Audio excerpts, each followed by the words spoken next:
Hello and Okay, welcome to this I'll week's. Okay, let me I'll start I'll again. give a clap. Okay, sorry, I missed the Yeah, clap. going in. Okay, going in three, two, one. Hello and welcome to this week's episode of the Edges and Sledges Cricket Podcast brought to you by Seat Tires.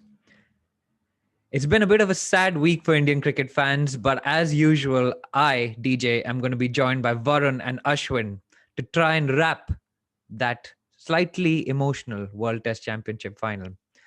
I'm joined by Varun from Singapore, Ashwin from the US. It's a little bit early for Ashwin. It's a little bit late in the night for Varun.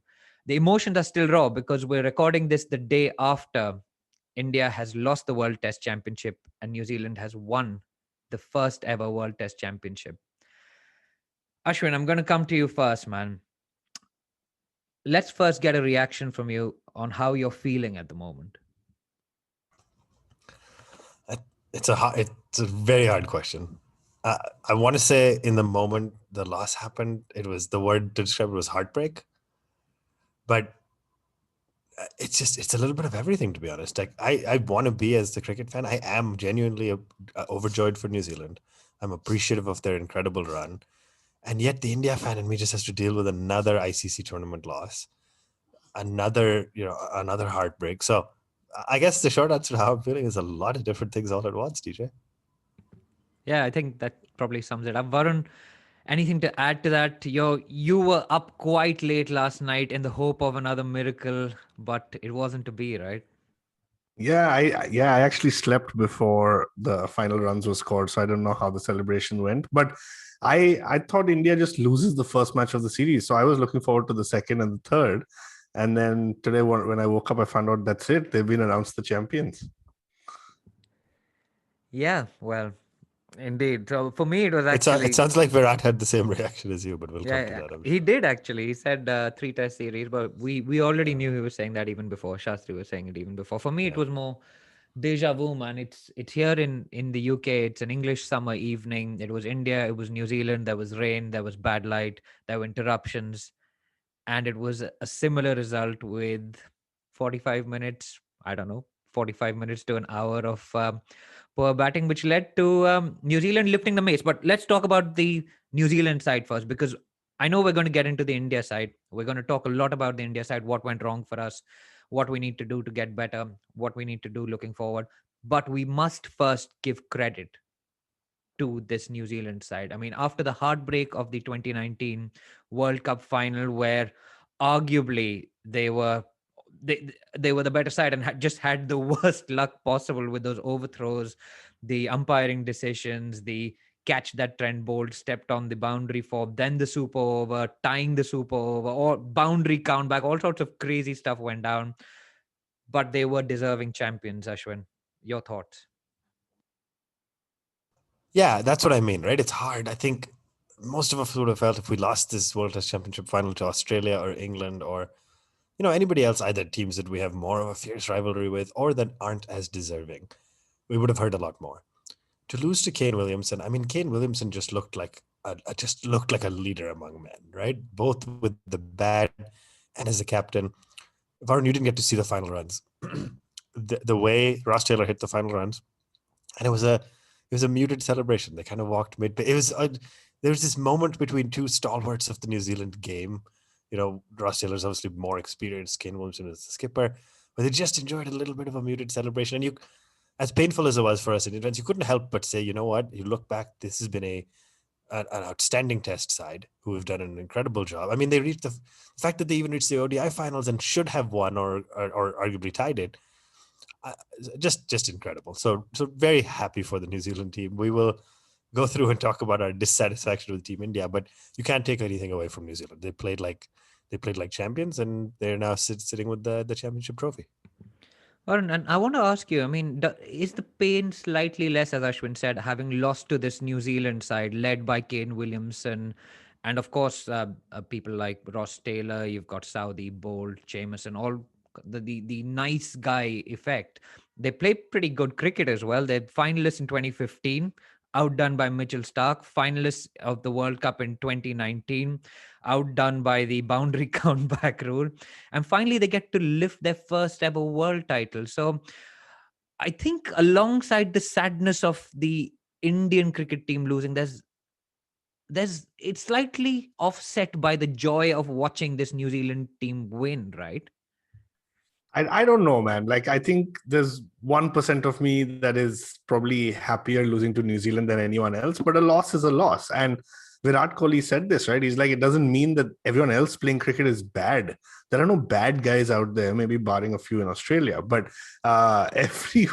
everyone else just, it's a sport. You play the game, you play to win. And India just wasn't up to the mark. So yes, I'm happy for New Zealand, but I'm as happy for New Zealand as I would have been for South Africa to win an ICC trophy, right? Because for 25 years, we've been following these teams. They've had some great names. We're connected to them. They've not been the biggest rivals for India. So even while growing up, you never hated them. But a loss is a loss. And sad for Virat Kohli. He's just got a terrible run. And there's a lot we're going to discuss today. There's going to be a lot of people who say that not every team makes the final, so you shouldn't criticize, right? So all of that, yeah, I'm looking forward to the discussion today. Okay, shots fired already, huh? Nice. Let's talk about the game. India lose the toss.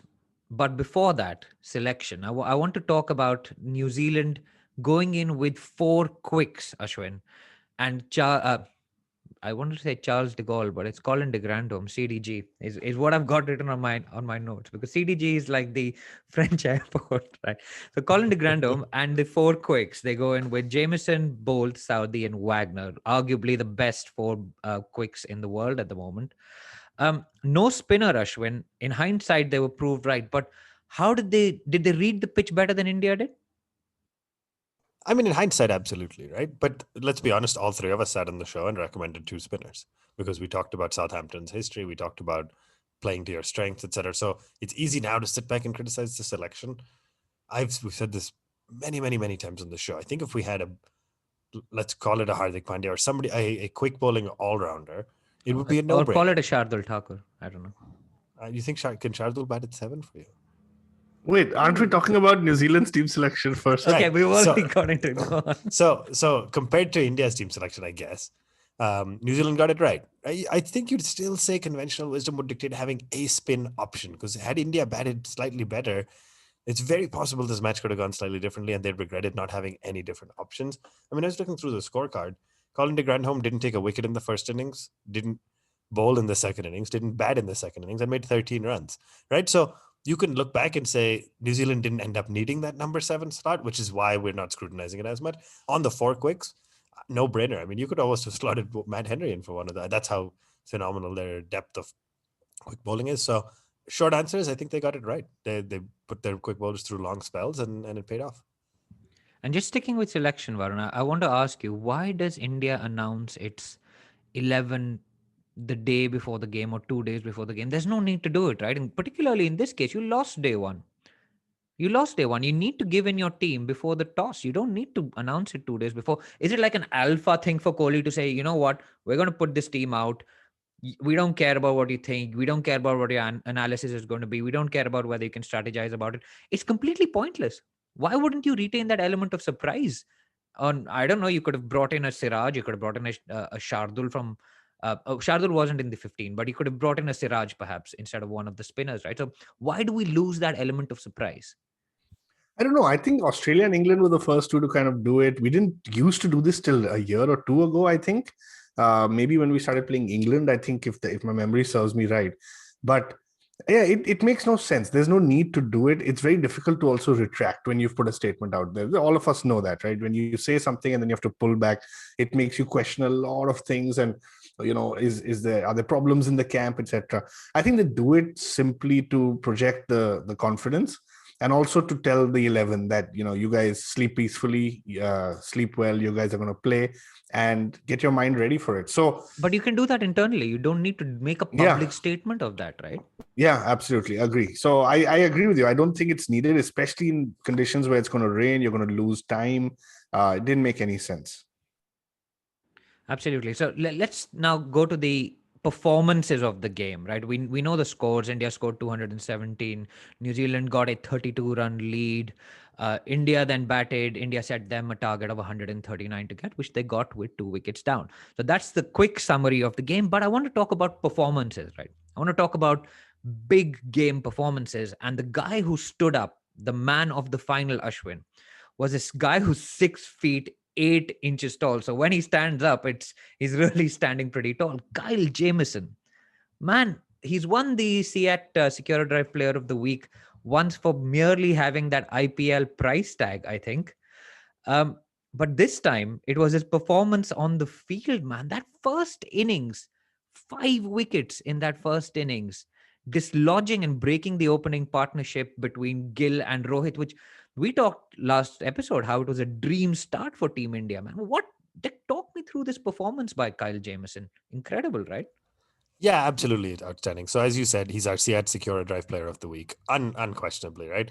I was looking at his final match statistics in totality. Not only did he pick up 7 wickets, he only gave 61 runs, but he bowled 46 overs.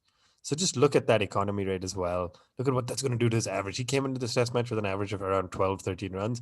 He now picked up wickets in this match at an average of 9. So it's going to get even better. This guy's got his 5th 5-fer in 8 matches. Just an unbelievable spell. But I tell you, it's not just about the numbers. It's about those moments, right? You said he got Rohit in the first innings. And honestly, you could look back at this match and say, hey, Kyle Jamieson getting Kohli in the first innings, Kohli again in the second innings, and Pujara in the second innings. That's where this match turned, right? So lots of people get 5-fers where they pick up, the batsmen who are out of form or the tail, etc. But to get 7 wickets, of which Kohli is two of them, and you got Pujara and you got Rohit, I think that's where this game turned. And we're going to talk about India, but the fact that Kohli and Pujara didn't come good is probably where we lost this match. Varun, anything to add on Kyle Jamieson? I mean, he also struck those blows, getting Kohli out on in both first and second innings early in the day, right? It gives you momentum going into the day. And as Ashwin said, it's the big moments where the quote unquote big players in this case stand up, right? And he seems to have the stomach for the fight. So you said big moment, big player. When was the last time India faced such a big bowler, a tall bowler? I can't think of that. It was the left arm guy, right? You watched it in Adelaide, India, Pakistan. Yeah, exactly. And that was 2015. Yeah. So Was it we Mohammad don't. Zahid? I think it's Shaheen Afridi. Shaheen Shah. No, Afridi, yeah. So firstly, there's 2 guys who are that big, Jason Holder and Shaheen Afridi. And we don't play Pakistan much. And the conditions in which we play West Indies don't favor Jason Holder. So we are not accustomed to playing a bowler who's 6'8".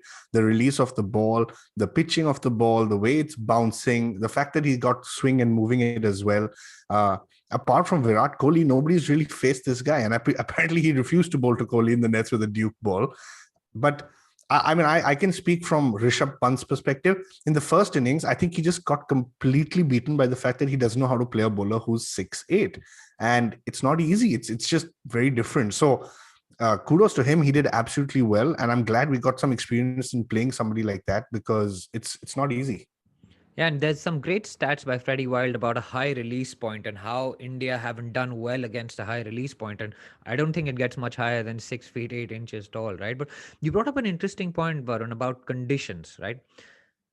Did these conditions almost create the perfect storm for New Zealand? Now, I'm not taking credit away from them, but we talked about playing 2 spinners because Southampton spins and we saw Moeen Ali bowl us out and all of that stuff. But maybe Ashwin can answer this question, but was there a perfect storm of conditions when New Zealand are more used to perhaps batting and bowling in these wet, windy, seeming, blustery type of conditions more so than India? Yeah, I mean, I think there's no question about that, right? The conditions did help New Zealand. The fact that they played 2 test matches going in to this series did help them. The fact that the ball was, swinging more, at the end of the first innings, there was a great analysis about how Indian quicks were just relying on the seaming, whereas the New Zealand quicks were leveraging the swing that you got out of that ball on this condition. So, yeah, the cloud cover, the overcast conditions, you could argue they all help a side like New Zealand, but we knew we were getting into this. We knew we were playing in England in the summer. The board had a choice to try to schedule. And now, I'm not saying anything's been easy with quarantines and the pandemic, but New Zealand's board made a choice to schedule two test matches before the the World Test Championship final. And so some of it is conditions, but it's very easy to look at conditions and say, oh yeah, we got unlucky. Some of it was choices linked to the conditions. And we'll I'm sure have people saying, what, he wanted to play the IPL till the 30th of May. So that's what's caused this debacle, fiasco, I don't know, loss in the World Test Championship final, right? I don't want to put too much, I don't want to get too emotional about it. It's still a bit raw. But Kyle Jamieson, CH Security Player of the Week, conditions in your favor, but you've got to know how to use them. And he used them perfectly, bowled with complete control, with some speed, just like the CH Security Drive tire. And so he takes the first award of the week. Now, the second guy I want to talk about from the New Zealand side, right? Kane Williamson, right? He comes in at number 3, Varun, and he produces this innings over 5 hours, getting 49 runs. Varun, that's like 10 runs an hour, man. Like it's for a guy who plays the IPL for the Sunrisers, right? And is such a great T20 batsman, plays ODI cricket. That tells you how difficult the conditions were. Like, how important was that knock from Kane Williamson in that first innings, kind of shepherding the entire lineup through? Yeah, it was great. I think it was like I had a friend over. We were watching the first hour on Tuesday, I want to say. I've lost track of which day that is. That's day 5. And the first hour was so incredibly boring of watching Kane. He just didn't take a run. There was nothing happening. And I was like, what is going on? And I still maintain that I feel like he should have got a few more runs in that time, but he clearly knew something that all of us didn't. One, probably how difficult the pitch is to score off. Secondly, the fact that you can still make a game of it, right? Because there was a stage in which all of us were like, this is pretty much going to be a draw. There's going to be nothing about it. And so I think kudos to him. I think a lot has been said about how he's played so well. And I mean, I'm providing a little bit of a contrarian view this episode, but like it took 10 years for people to acknowledge Pujara's presence in a game or playing a game like this. And Kane Williamson has got the kind of applause just by playing that one inning. So yeah, kudos to him. It won them the game. It was very boring to watch, but great for Kane Williamson.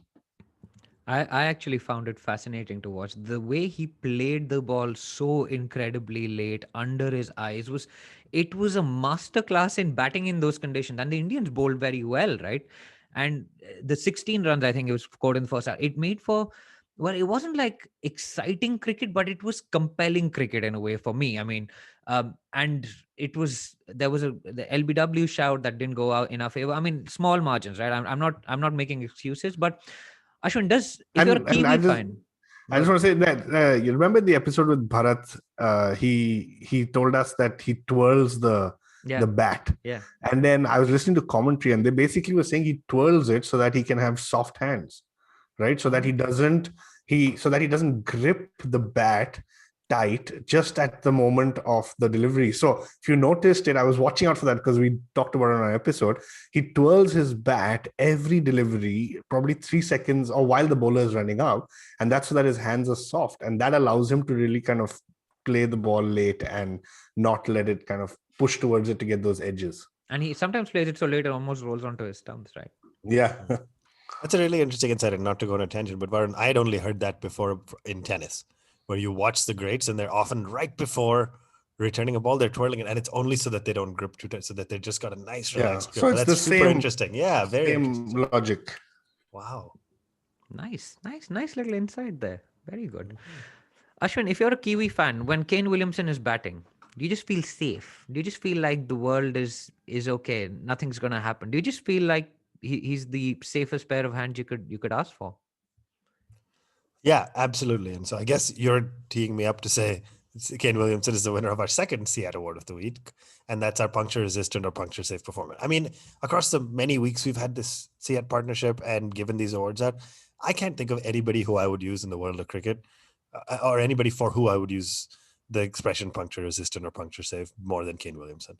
I mean, I said this before, Varun, you were saying like I can't be more happy for him because he's a nice guy, and it's even if you just look at his batting, just as a player, the contribution he's had to the game, the way the whole New Zealand team has stepped up under him. And it just looks incredibly safe. So always fascinating to see Williamson and Kohli because they get along great, but they're almost polar opposites in their style of captaincy and energy, etc. But no question that this week with the bat, Kane Williamson was the puncture-resistant performer. I mean, got his team into a position with the way they had a lead in the first innings and then got them home, and almost fitting that he was at the crease when the winning runs were scored. Absolutely. Got 49 in the first innings and one of only 250 scored in the entire game in the second innings. And he came in when there was pressure, man. Like Ashwin had just dismissed Latham, 33 for 1. And it looked like India were trying to make a comeback. And I mean, he just batted beautifully. Just incredible composure, calmness, just doing Kane things. I mean, I can't explain it any better. Whether he wins the World Test Championship final or whether he loses the World Cup in 2019, he's just Kane. It doesn't seem he's got a smile on his face. It's kind of like a New Zealand version of Shikhar Dhawan, always smiling, always kind of calm. Nothing sort of affects him, right? I don't think that comparison has ever been made, Varun. Shikhar Dhawan and Kane Williamson. Yeah, I think Shikhar will be happy. Weren't they both playing for Sunrisers Hyderabad together as well? Oh yeah, good Yeah. shout, good shout. But the other guy I want to call out very quickly, Varun, is Devon Conway. Test cricket seems like an easy game to this guy. He sort of threw his wicket away in the first innings. Weird sort of flamingo flick to Shami at mid-on of Ishant. But how good was he in the first innings? He looks like a solid cricketer that these guys have brought up. A double hundred on debut at Lords. Between Kyle Jamieson and Devon Conway, they seem to have everything covered at the moment. Yeah, and I thought Conway was a T20 batsman because a few months ago I saw him probably in the T20s and he was absolutely smashing it. And I remember thinking, wow, they've got a really good T20 player. And then suddenly he turns up and Test cricket looks easy for him. So yeah, maybe he's joined Sundar and Shardul, who just believe Test cricket is too easy. But he did really well. Yeah, kudos to him. And the last guy I want to point out and call out is actually BJ Watling. Dislocated his finger, right? In that second innings of India, stayed on the field. He literally had the physio put the finger back into place. And you could see him like wincing the next time the ball came, but he still took Jadeja's catch. He was still on the field, retired, holding that Test Championship mace. I mean, what an incredible performer, Ashwin, from New Zealand's perspective. Yeah, no question about it. And there's been a lot of discussion about how Watling has not maybe, how do you articulate this? It's almost VVS Lakshman-ish, where he scores runs when the situation is at its toughest. And I think that's the contribution he's made to New Zealand side. I mean, look at his wicket keeping. Yes, there's a lot of things that go into giving a bye, the bowler, the slip cordon, etc. India got 0 byes this entire Test match. 0 byes in the first innings, Wow. 0 in the second innings. Wow. Right? Oh, sorry. I think there was 1 in the second innings. 1 bye in the second innings. Right? Just outstanding wicket keeping. So congratulations to Watling on an incredible career. What better way to culminate it than to be lifting the World Test Championship final? A true one of maybe New Zealand's wicket keeping greats, if not the best wicketkeeper batsman to have played for New Zealand. So outstanding to see and happy for him.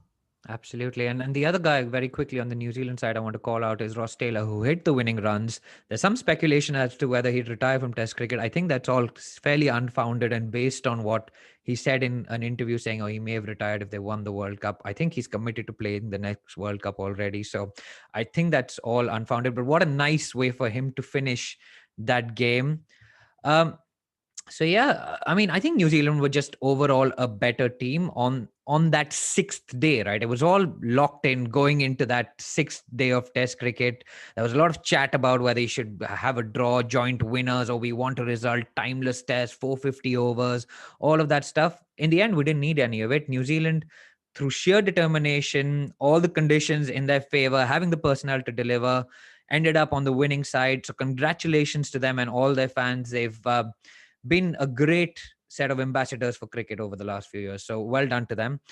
Now we're going to go into a break, and this is when the fun really starts. So we will be talking about the Indian cricket team after the SEAT strategic timeout. So don't go anywhere. We'll be talking about what went wrong and what we need to do. See you after this break.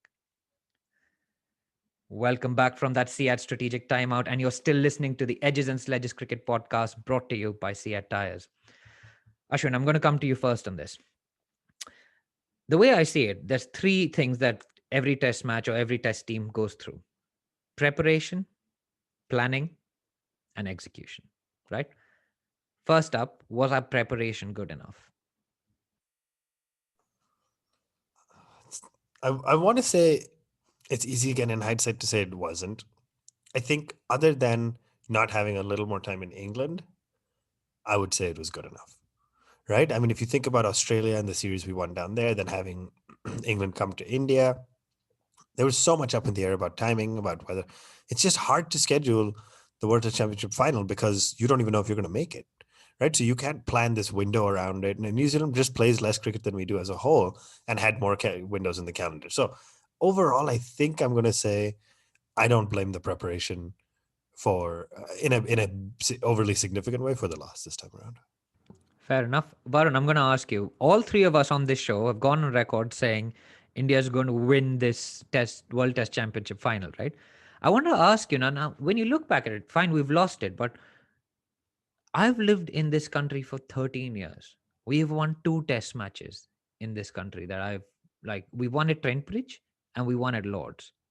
We haven't won any other test matches in this country. So was this to be expected? Were we being overconfident perhaps after the Australia tour? Maybe we didn't account for conditions enough in making our predictions, because all the experts were saying we've got enough to beat this New Zealand team. I mean, it's a little bit of optimism also from our side, right? We were really keen to see India win. We were pumped up. We were emotional. So I wouldn't say it that way. I didn't realize that there were such few wins in England that really puts into perspective. But then again, when was the last time any of us in our cricket watching, let's say 25 years, have seen 2 test teams play at a venue that is neutral, right? Assume Pakistan's home is UAE. When was the last time this happened? I don't think I've ever seen it in my lifetime. I've seen neutral ODI bilateral series where the host doesn't make it to the final, but I have not seen this. So I think Pakistan, Australia in like 2010, they came to England and played here because Pakistan didn't have home.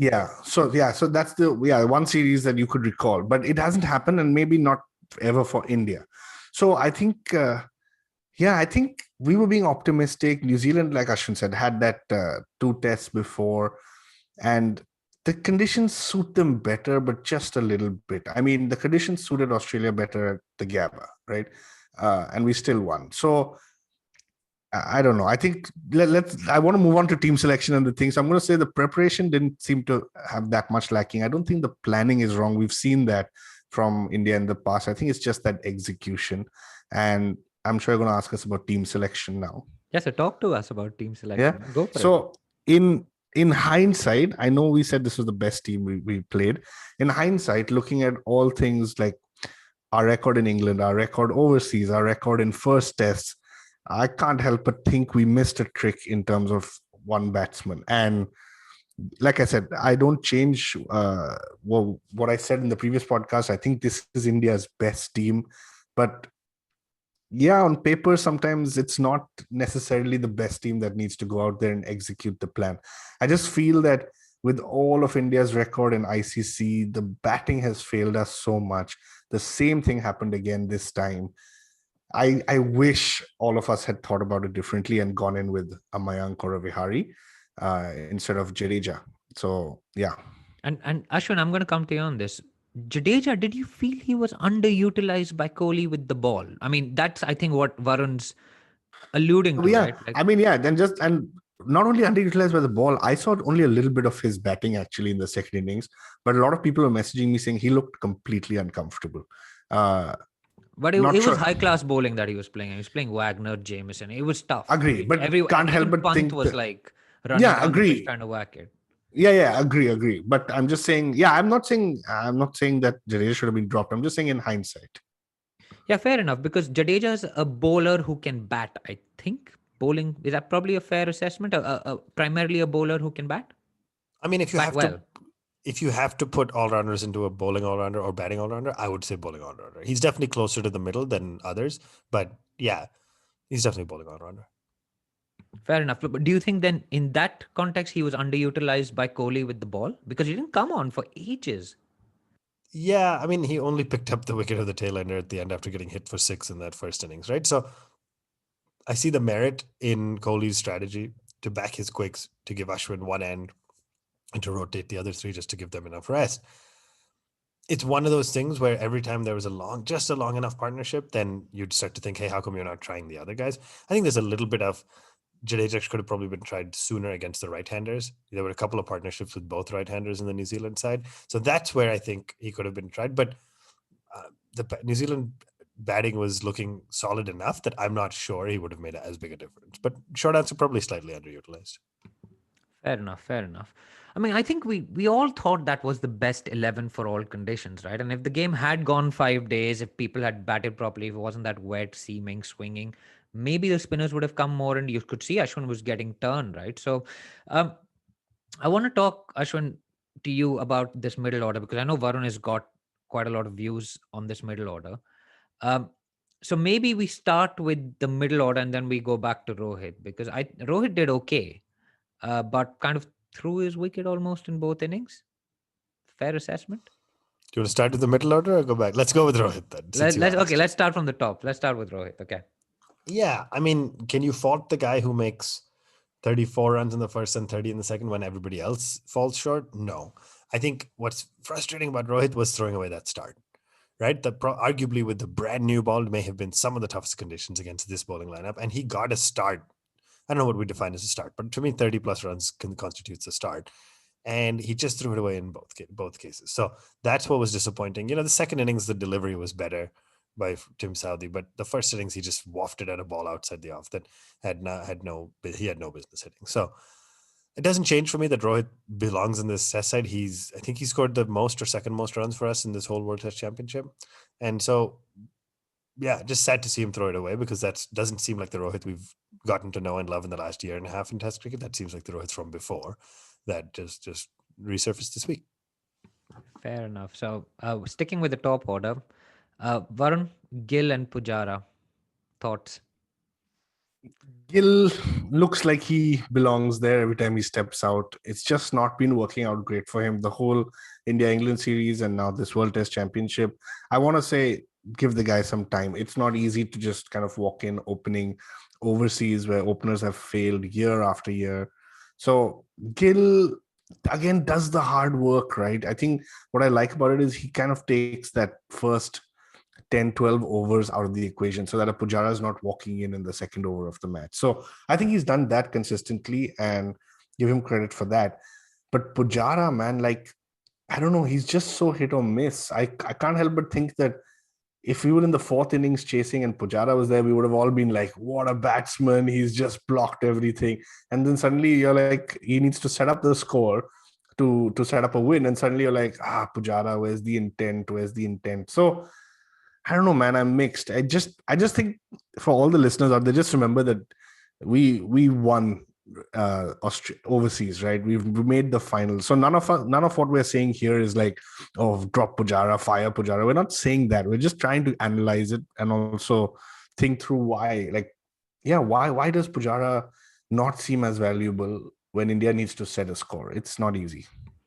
Or equally, I mean, maybe there's a case for playing Pujara in conditions like Australia, where he can blunt the attack. It's hot, the bowlers get tired, and he can then capitalize after. They often play a spinner. There was no spinner, so there's no get out of jail for Pujara, right? I don't know, Ashwin, is there a world in which firstly, does Pujara have a problem in seaming conditions? I mean, he scored 100 in South Africa and one in England that I can remember, but I seem to remember him getting out more often than not for low scores. Yeah, I mean, I think we've known that, right? We know that he's a little bit weaker against the seaming ball. He's definitely weaker against the ball that comes back into him, right? He could leave the outswinging ball for days. Just the amount of grit and patience he has. But three of these four New Zealand quicks had a really effective ball that came back into him. And so smart captaincy too. You saw them bring on Jamieson and Trent Bolt when Pujara was out there, and you saw them bring on Wagner and Southee for some of the other guys. So just smart captaincy and well utilized. So I don't know what Pujara is 33 years old. He's been playing in England. He's been trying to get more time under his belt in these conditions. It just looked bad. It doesn't change that he obviously belonged in this Test side. Nobody would have argued 7 days ago that Pujara doesn't belong in the setup, but it's one of those styles. Let me put it this way: it's one of those styles that when it comes off effective, you realize, wow, what a class player. And when it doesn't work, you just realize how painful it is to watch. Like even when Kane was on 5 of 50 balls, if he had not gone on to make that 49, you would have said that was one of the worst innings ever. But it ended up looking great because he got through that tough period and came out stronger on the other side. So Yeah, I think what we're suffering from is Pujara not going on to get those runs after he's got his eye in. I think he got off after 35, got off the mark in 35 balls. Yeah. So anyway, Varun Kohli is looking for that 71st 100 for quite a while now. Although we've had a COVID interruption, fair enough. Batted quite well, dismissed by his RCB teammate both times, one with the inducker, one with the outgoing delivery. I mean, they are tough conditions to bat on. So we must acknowledge that even someone as accomplished in these conditions as Kane Williamson struggled, right? But I don't know. Kohli just hasn't scored the runs that I expected of him. I mean, we're expecting him to score those hundreds, those 150s, 200s. Is he starting to feel the pressure as a batsman? I will come to his captaincy later, but is he starting to feel a little bit of pressure as a batsman now?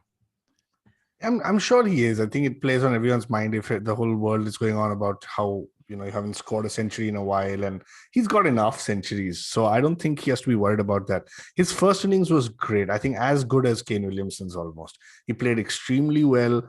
He kind of weathered the storm for a long time. Sad that he didn't go on to make more. But in the second innings, can't help but think that always in a pressure situation in a knockout or a final game, Kohli just doesn't stand up and deliver. And I think that's where I would be a little bit more worried. That is there too much pressure on him? Is he psyching himself out too much? Most people said it was great that Virat Kohli came out the night before, faced those few balls, and then went away. Instead of sending a night watchman, I kind of had another view. I was like, the problem with Kohli being not out is that he may not be able to sleep the whole night. He's going to psych himself out so much with what he thinks he could do for India tomorrow morning. And it's a great thing. It's a lot of passion, but I feel like he must be psyching himself too much in these situations. I mean, he's a class player, and obviously there is. I'll come to the question around mental conditioning and sort of the pressure mentally a little bit later. But Ashwin, I want to talk to you about Rahane because I want a more objective view on Rahane because I know Varun wanted to drop him. He was the joint top scorer with Rohit in this game with 64 runs, right? But is he going to start feeling the pressure as well, given the mode of his dismissals? Again, we must remember these are incredibly hard conditions. There's a top-class bowling attack. Wagner has got thousands of batsmen out like that, man. Bounced them out. And he kind of gloved one down the leg side in the second inning. So is it a case of Rahane being in danger of his spot as well? And who's going to challenge him for the spot? Is it Vihari? yeah, I think everything to me gets summarized when you said he was joint top scorer at 64 runs, right? So nobody played good cricket. Like nobody among the top 7 really stood up to all. You can go through the roles and what you expect of batsmen, and that's where this starts to become a little different, right? Like Pant not scoring big or Pant getting out off of a lofted drive. We've come to learn and accept that that's his role in the team. When it pays off, it does. When it doesn't, it doesn't, right? You don't expect Pant to be able to block or bat like Pujara. With Rahane, I think part of the problem is that number 5 spot, you expect them to be able to do both. You expect that when it's 200 for 3 and we need some acceleration before declaring, he can come in and make some at 5 and make some quick runs. But when it's the dreaded 15 for 3, which we fortunately weren't in this match, but then he's going to be able to block it out better than. I mean, why is the bar for Rahane higher than it is for Pujara and Kohli, right? Like, so there's a few things like that. So I think there's 2 parts of it. One, the expected role from a number 5 and that ability to be malleable, which I think Mayank has proven that he has the ability to maybe do as Pujara gets older. I don't think Vihari has proven that. I think Vihari could be a great number 6 in conditions where you need him to just block nonstop, or play slower, if you will. I haven't seen him successfully really accelerate the strike rate. And then the second is how he gets out, right? Varun has shown some dismay against this, but yeah, he, in the first innings, a strange kind of half pull shot that got caught again, where you have no business getting out in a test match. And in the second, left his gloves, out there and just edged it straight through to the keeper. So disappointing to see him get out. I find it hard to pinpoint blame on Rahane over anybody else because the highest Indian run scorer in the match was 64. Nobody got 50 runs in one innings. Varun, is Rahane's inconsistency enough for you? Is Vihari challenging Pujara for number 3 or is he challenging Rahane for number 5? Or is he a number 6 forever? No, different view. I don't want to go into today. I think Vihari could be 3. I think Sundar could be 5. Could really kind of shake things up in our test lineup. The mindset You've been reading Virat Kohli's comments, clearly. No, I said this before. I read his comments later today, but I don't know, man. I just feel he's too inconsistent. I think 100 every 11 innings and then 10 poor shots, lapse of concentration. It's just not enough for me. I think it's ruining that middle order. We need some sort of a different player there between a Kohli and a Pant, and it's just not working out for me. I like Rahane. I've been a fan of his, but I think his time is coming soon. Big call by Varun. Vihari at 3 and Sundar at 4. Potentially. Big call. Five. Sundar at 5. Oh, yeah. Kohli was 4. I think Varun just broke up with Rahane and said, "It's not you, it's me." Yeah. It's not you, it's me. It is. It's not you. It's like, yeah. Let's talk about breakups. Rishabh Pant, first innings, hit 4, gets caught at slip. Second innings, almost an exact carbon copy, just gets dropped by Saudi to go on and get 41. Ashwin, I'm going to give you the pleasure of talking about Rishabh Pant in this game. Great with the gloves, actually. Did pretty decently with the gloves. Only gave away, I think, 4 byes in the game. But not quite what we expected with the bat.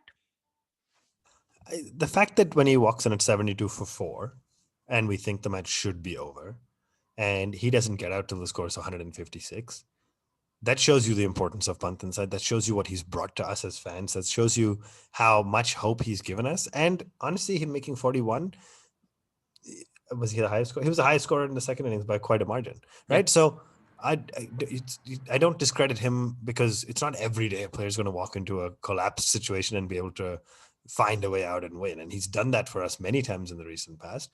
And again, it's about a role, right? You don't have a number 6 batsman who's in the side to be able to dig you out of a tough situation by blocking it. If you want that, then you bring in a different player. I mean, we have a Saha, right? You bring him in and he'll get you past certain situations. We have chosen to play a 6 who bats with intent, and clearly he got the license. So honestly, I'm okay with it, right? The fact that he got the license to hit big, he does have a phenomenal forward defense. Let's be clear. He does defend the ball. So it's more about his decision-making and when he chooses to use it versus his inability technically. Varun, talk to me about his intent. Jumping down the track to Kyle Jamieson, reverse sweeping, I don't know, Wagner, getting under their skin with all sorts of random stuff. Obviously, he got out swinging to a brilliant catch by Henry Nicholls, which I actually got flashback of Guptill's run out of Dhoni. I was like, that's the moment that the game's just slipped out of our hands. Yeah, so I think that's it. That was the moment the game slipped, and I do blame Pant for this one, right? Like everyone says, you live by the sword, you die by the sword. I don't know. Was he playing some really rash shots? I can't recall. I wasn't watching the whole thing. I think he came down the track like 6 times and connected once and twice. Okay. The second time it went up in the air. And then he did the reverse sweep of, I think it was Neil Wagner. Which was ridiculous. I mean, he's like, when he pulled reverse cut him. But when he did it on Anderson and it went to the boundary, and we just thought this kid is the greatest thing ever. And in this case, it didn't go to the boundary. It looked a little ugly. So why do we have a different standard? No, this different standard is just because the game situation. Like if Pant had played out 10 overs more, not on his own, but if Pant had played out 10 overs more, things could have been different. If Pant had got 30, 40 runs more, things could have been different. It was New Zealand's game to lose. So don't get me wrong there. It's just, it was just the turning point. And I feel like he should have taken more responsibility. In fact, apparently when he went off, he smashed the boundary board and people were worried that he's hurt himself, right? Because he was so angry.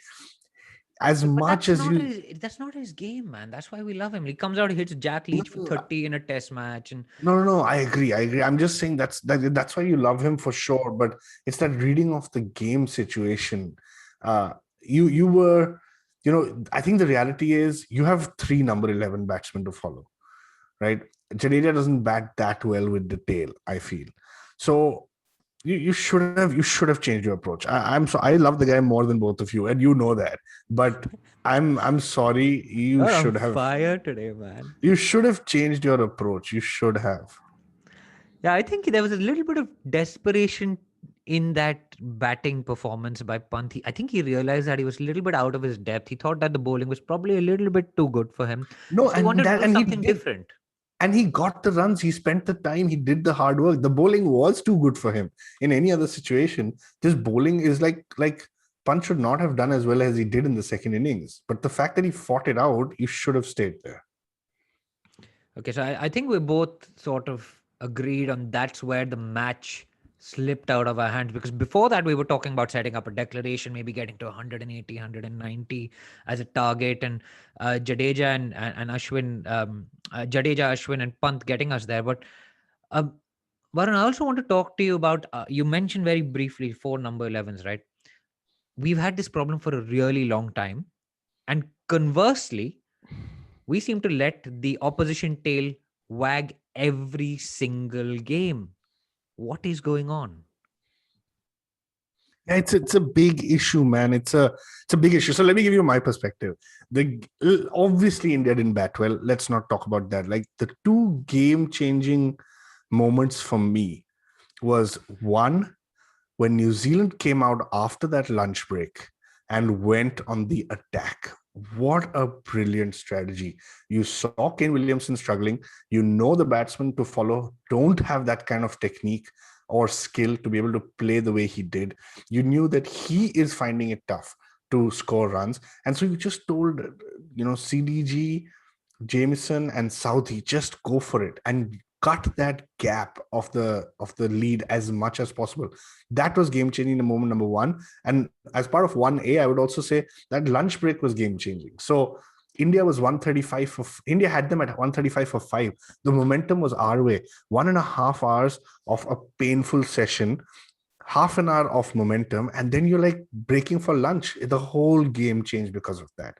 So that's my first. Second, I've talked about Rishabh Pant, but yeah, that was my first big game changing moment. And that 32-run lead proved to be decisive in the end. Yeah. Varun, Bumrah, right? He's the tail end nightmare. What happened to Bumrah this game? He got a lot of flack on social media, but I don't think there was anybody who would have said that Bumrah should be dropped from that. No, it's just, test look, it was an off day. There was a very funny tweet I saw that said in the first innings he got 0, second innings he got 0, third innings he got 0, and fourth innings he got 0. So that just shows you how much how badly it was not his match, his day.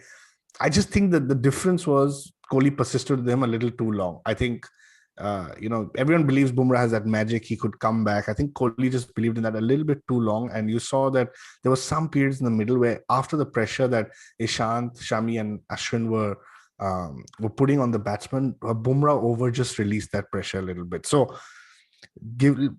too early to say anything. Bumrah needs to be there. In fact, he's my greatest of all time Test 11. So let's give him the England series and then let's have a discussion on that. Yeah, and I'm hoping he does bounce back. And we need to be a little bit kinder to players on social media. There's a lot of nonsense going around right now. It's not that bad. It was a 2-year cycle. We qualified where a lot of teams didn't qualify. And frankly, I'm actually okay with this result because it wasn't like a World Cup where you watch for 6 weeks and then you get chucked out in a semi-final, right? This was a one-off game. We competed for the majority of the game and we had some off periods. But you talked about Kohli's captaincy and sticking with Bumrah for a long time. Varun, and we've been staunch supporters of Kohli on this team, on this podcast. But he had a first innings was very good. Whenever he changed the bowlers, the first half of the first innings, he picked up a wicket in that first over after the change. But does he plan enough? Is there enough strategic input in this, or does he go with his gut? And is that the difference we saw between a Rahane, who may be more data driven in Australia and sort of taking more consensus views, and Kohli, who goes with his gut and sort of looks for his players to deliver rather than plan dismissals? We don't know, DJ. That's the only difference. We know that Rahane, Pujara and Ashwin were our friends, and they looked like they were going to plan this out, right, in strategy in Australia. But we don't know enough about Kohli. I think he does take different views. I think he's got a strategic mind. I think this game, in fact, especially in the first innings, he showed a lot of patience. All of us were like, bring on Ashwin, bring on Ashwin, bring on Ashwin. He didn't, and we got them 130 for 5. So I really can't fault his captaincy. I just think that it's just all too familiar. Batting collapse in ICC finals or semi-finals, it's just all too familiar, and something needs to change. And what is that needs to change? Because the other guy who takes the brick bats when India loses Shastri, right? I mean, is there enough strategy again, or is it there are teams that depend on strategy? You saw Kane Williamson set a fly slip for Mohammad Shami, right? Next ball straight down his throat. You see them bringing the ball in, taking one away from Kohli. Next ball, the wicket falls, right? Yep. The teams that depend on strategy planning, and there are teams that depend on individual brilliance and execution by players such as India, and for the longest time Pakistan. You had these crazy talented players who came up with crazy performances to win you games. The Gabba, for example, was that a planned chase, or was that Rishabh Pant, Shubman Gill, Pujara brilliance? So Yeah. does Shastri actually input on that strategy enough, the strategic side of things? Yeah, look, maybe they can do better. I think what you're trying to hint at is that the individual performances get us to the finals in a lot of cases, but it's the strategy that fails us to win. I don't know, man. I don't want to make a comment. There's a lot of flack being given to Shastri and Kohli after every loss, but there was a lot of kudos given to them after the win in Australia, even when Kohli wasn't there. So I don't want to comment on that because I don't know the answer. Fair enough. And how hard is this on the players? It's hard on the fans. I said maybe not as hard as the World Cup or like being chucked out of another big because they're nice guys. Yeah, well, because they're nice guys. Plus, they played better cricket. Plus, it was a one-off game. There's not been a real lead up. Yeah, you can look back 2 years, but I mean, 1 year was COVID, right? So, whatever. Maybe the next one will become worse. But the mental aspect of this for the players, how do the players get back up from this? They've got 5 test matches coming up. Do we need a mental conditioning coach, man? That's the basic point. So the thing with a mental conditioning coach, just my personal view, is that I feel like you need to ease into that a little bit, because if you were to get one after the loss of this, you start thinking of the choker tag, you start thinking of the pressure. Why are we going through mental conditioning? So I would be just a little bit cautious. I would say it needs to be there in the sport, but it needs to be done a little bit slowly, especially with this Indian team now, because you don't want to play on their psyche that you're not able to win, right? That's not the case. We have won in the past. These guys are getting to finals again. Like I've repeated myself, it's just application of your skills in pressure situations, and maybe planning outside of what's best on paper, right? Some left field selections, for the whole World Test Championship, none of these 5 bowlers have played a single test together. I don't remember top teams. Wow, that's crazy. That's a crazy stat. Yeah, I don't remember any top team, Australia in the 90s or 2000, England in 2010 onwards. I don't remember a team that has said, we've got 4 or 5 great bowlers and we're not going to play them in the same test. We've had left field picks, we've had left field suggestions. And then on the final, you just go down to what was done on paper. I think that's something we need to think through a little bit differently. Yeah, well, I think it's how we win the big moments in test matches. We get them 7 down and then we let it drift. I mean, of course, this was the best tail across all teams. So it was the best tail playing the worst team with batting tail, and probably the worst team that bowls at tails, to be honest. So that, I think, started the slide. But India just sort of crumbled on that last day. They competed all the way until that last day. And anyway, I think we've talked enough about this. I want to get the final thing before we wrap is I want to get your thoughts on the World Test Championship as a whole. Was it a success? Or was it a failure? What would you like changed? Anything in particular that you liked? I thought it's a great concept. It gives meaning to test matches beyond just bilateral series. A lot of us have said, especially ODI bilateral are becoming more and more difficult to watch. You never know, it may have been the same way in tests. So I'm happy. I think it's a great move. It gives the team something to work towards. And it puts a price on every wicket, on every run. You're going to see people coming close to, qualifying. There's no semi-final per se, but you're playing the last test matches in Feb and March, thinking which team is going to go in. So I really like the concept. I think I'm not sure if ICC has done this, but I think you need to change the structure of how you earn points in this particular scenario, where it has to be by match, not by series. And I think the second thing I'd like to see is just that pick the neutral venues. I think that's a great idea, but make sure it's neutral. Like, don't pick Wankhede like today for 2 years later. If India makes it, then that's not really fair, right? So I would say ensure there's a neutral venue and make it 3 test matches. These are the 3 changes I think I would like to see. I would love to see a different system where you have 2 tiers, where you have promotions and relegations, and that's effectively what you've had. And make sure that everybody tries to play the same number of home and away games, and then you have a level playing field. Play 4 series each. Absolutely, you're right. That's the difference. The same number of home and away. Right, exactly. And then if the West Indies top, say the second tier, they come into the first tier, and then there's an incentive for people to go up, and the people who finish 4th in the first tier go down to the 5th tier, to the second tier. And that's, I think, will give it even more context. You could have 2 finals almost. You could have a Premier League final, a Test Premier League final, and a Div 1 final, right? So let's see. I mean, I think it's been a success. I think India being part of it was a major selling point for the World Test Championship final. I'm okay with it being drawn, I think, because we need to learn to share. Test cricket by its nature has draws, right? It's fine. I think it's okay. Although who holds the bottom part of the mace and the front part of the mace, no one knows. And as the joke went, Ahuja from Jane Vidayara had the mace before even MS Dhoni or Kane Williamson. So he's the actual winner of all this. Guys, and that is the show for this week. Varun, Ashwin, thank you for joining me on this episode. It has been, I think emotional, but not the end of the world like it sometimes feels, right? So I think we're getting used to the losing ICC tournaments, and it's not a good feeling, but it gets easier every time. I suspect the problem is actually we were used to losing, then came Dhoni. Yeah. Now we got used to losing again. So let's wait for the next era. These things go in cycles, man. So anyway, guys, we are going to take a break next week. We will be back the Monday after that with a new episode. We'll be talking all about the ODIs coming up against Sri Lanka, where India is playing the India A team almost has gone there to play some cricket. We will also be looking at the England tour in due course. So guys, do stay tuned.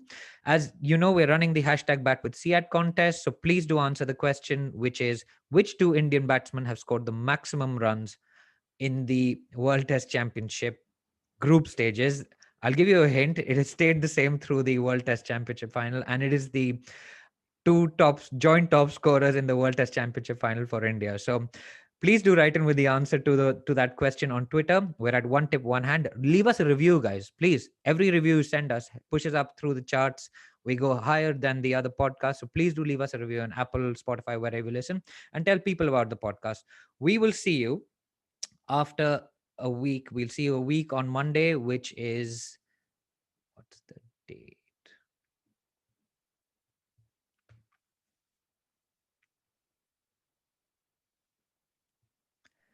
We will see you on the 5th of July with the next episode, guys. Until then, stay safe, stay home. This is the Edges and Sledges Cricket Podcast brought to you by Seat Tires.